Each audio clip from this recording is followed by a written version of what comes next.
আসসালামু আলাইকুম ওয়া রাহমাতুল্লাহ। আলহামদুলিল্লাহ ওয়াসসালাতু ওয়াসসালামু আলা রাসূলিল্লাহ, আম্মা বাদ।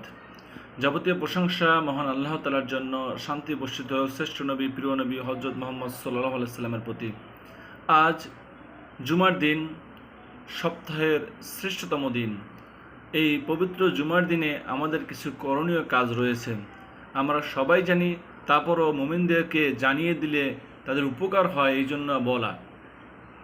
জুমার দিনে সুন্দরভাবে গোসল করা, উত্তম রূপে গোসল করা, পরিষ্কার পরিচ্ছন্ন জামাকাপড় পরিধান করা, গায়ে খুশবু লাগানো, আতর লাগানো, পায়ে হেঁটে মসজিদে যাওয়া, আগে ভাগে মসজিদে যাওয়া, ইমামের কাছাকাছি বসা, মনোযোগ সহকারে খুতবা শোনা, কাউকে কষ্ট না দেওয়া, অনর্থক কথা না বলা।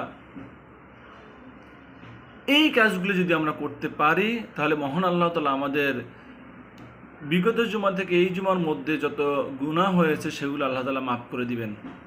এবং এগুলা সুন্নাহ, প্রত্যেকটা সুন্নাহ দ্বারা সাব্যস্ত হয়েছে এবং আমাদের এগুলা প্রত্যেকেরই পালন করা উচিত। পবিত্র জুমার দিনে বেশি বেশি করে মহানবী সাল্লাল্লাহু আলাইহি সাল্লামের প্রতি দুরূদ পাঠ করা এবং বেশি বেশি করে দোয়া করা, ইস্তেগফার করা, যাতে মহান আল্লাহ তাআলা আমাদেরকে ক্ষমা করে দেন।